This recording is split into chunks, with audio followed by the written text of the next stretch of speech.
Hey guys, hi, welcome back once again. My name is Vaishali, and today I'd like to talk about the saying, old habits die hard. So let's take up the new year. We all like to celebrate a new year every single year. We all like to wish each other a very happy new year, which makes me wonder as to why do we not stop to ask as to who decided that 1st of January is going to be a new year. How about taking a breather, a step back and asking as to why New Year cannot or should not actually be one's own birth date as well? Because that is essentially when your new year, your personal new year started. And then again on top of that, we all have our communal or religious New Years as well. So we have our global communal New Year, which is the 1st of January. After that, we have our communal New Year's, which is dictated by the rhythms and the cycles of the moon. And thereafter, it should also be a personal New Year on exactly the day we were born. And probably it would make it a little complicated, and that is why we have a collective, communal, global New Year. So not only do we wish each other a very happy New Year, but at the same time, most of us are also making New Year resolutions. And I wonder, how is it that it is only the adults who essentially make the New Year resolutions if they do so? How come no child ever makes a New Year resolution? And it all boils down to we are creatures of habits, and old habits die hard. So just like we get habituated to wishing each other a very happy new year in the first week of January, we even get habituated to a lot of things that we don't even really think about, which essentially keeps getting stored in our subconscious, which makes 98+% of us. And even if we look into the word resolution, if we dissect it, we'll come to an understanding that it is made up of two words,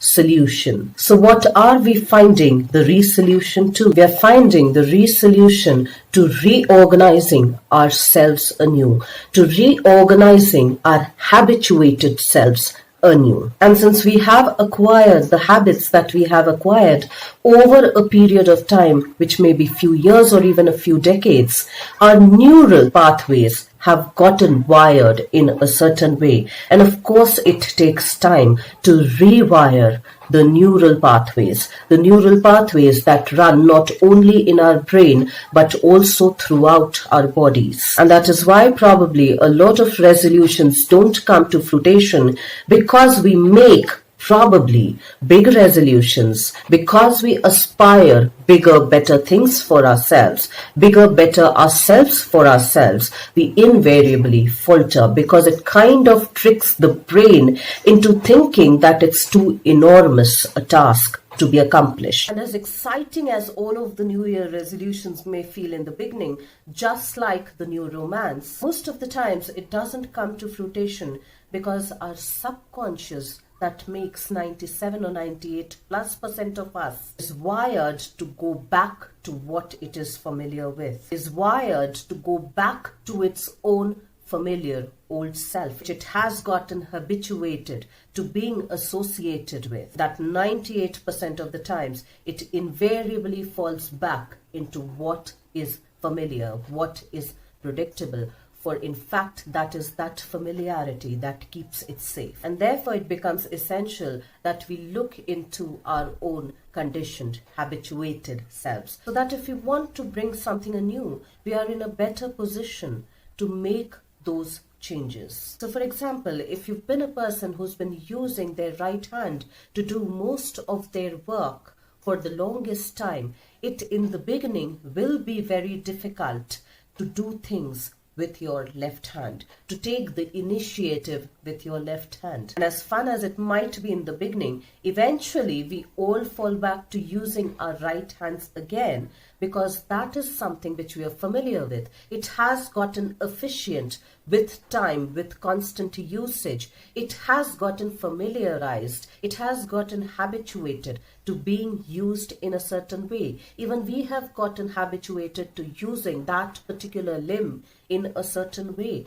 And in order to save time, in order to save that discomfort, in order to save ourselves from that discomfort, we switch back to using the hand we have always used for the longest time. Now, these are the kind of habits that eventually begin to run our life without we actually being aware of it. From the time we get up in the morning when we open up the tap to wash our face, to wash ourselves, to the hands we use to clean our teeth, to the hands we use to drink our coffee or our tea with, to the hands we use to comb our hair with, to the hands we use and the way we use our hands to button up our shirts or to tuck in our shirts, to wear our pants, to tie our shoelaces, to eat our food, to write our stuff, to make certain hand gestures. We are completely unaware of most of these habituated stuff that is registered in the subconscious and almost becomes an automatic, unthinkable process. And that is why most psychologists probably also say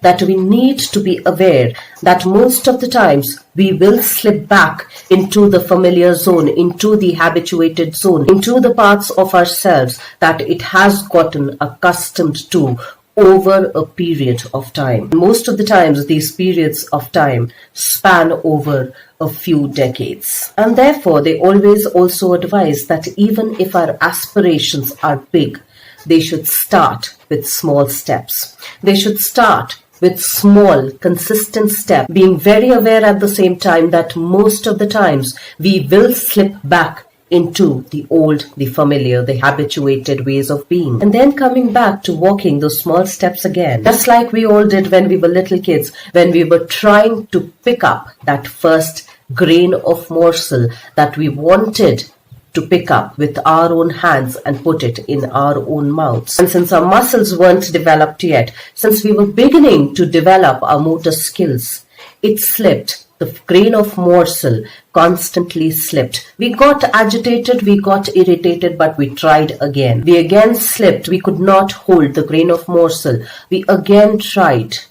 We got irritated, we got frustrated, we got annoyed, but we came back to it the next day again. We again tried till we were able to catch hold of that grain of morsel which we then could put in our mouths to eat. Did it happen overnight? No, it took time. And so will it take time when we are beginning to resolve or resolve our habituated ways of being, to renew our association with our own selves, to be aware and to understand that we very likely will slip into our familiarized ways of being. And then we need to come back to taking those small little steps again if we want to renew the resolutions with our own selves. Let's try and think about that a little more, and I will see you once again the next week. Till then, stay tuned in. And guys, if you do like the contents of my videos, please do like, share and subscribe.